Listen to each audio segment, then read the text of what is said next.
You wake up every morning to the sound of a beep or a buzz. You might think, turn off the alarm, whatever. But have you ever wondered who invented the alarm clock? They'd wake up when the light hit their window.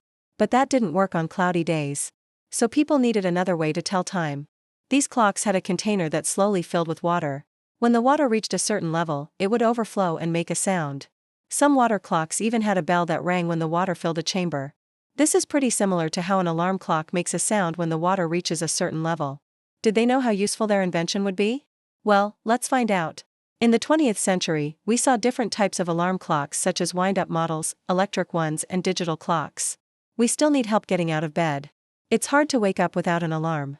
Maybe it doesn't feel like it on your vacation when you sleep in late, but most of us need an alarm to get up in the morning. From helping ancient civilizations measure time to helping you wake up on time for school or work. The alarm clock has come a long way from dripping water and burning incense to high-tech gadgets on our nightstands. And today, many people wake up to their smartphones. Today, technology lets us customize our alarms and wake-up routines. Some clocks have radio so you can listen to music when you wake up. Others have built-in lights that gradually brighten to wake you up more gently. Every like and subscriber helps us make more fun and educational videos for kids. Also, share this video with your friends and family. They'll love it. Thanks for watching. See you next time. There are even apps that use science to figure out when you're in the lightest stage of sleep so you won't be groggy when you wake up. Thousands of years ago, people didn't have an alarm clock or a watch to tell the time, so they'd use the position of the sun. In about 1500 BC, ancient Greeks created water clocks. For example, an alarm clock made in England in 1727 could ring at any time between 4 a.m. and 4 p.m. He wanted to wake up at 4 a.m. because that's when he had to start his work as a hatter. This meant that the clock could ring multiple times until the alarm was turned off. Today, we take this feature for granted, but back then it was a major improvement. His alarm clock had a weight that would lift a clapper and strike a bell at exactly 4 a.m. This is pretty much the same way that many alarm clocks make sound today. But back then, the clock was placed on a shelf above the man's head and it only rang for him once. If he overslept and didn't hear the bell, he'd simply reset the clock and try again.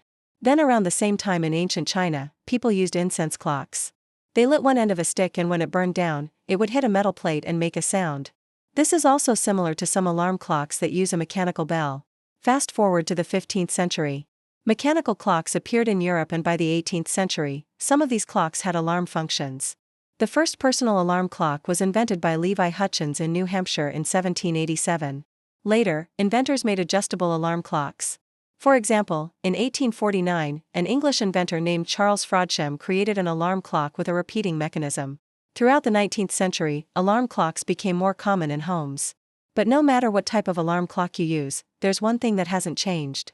All those years ago, people looked to the sun or dripping water to tell the time and wake up.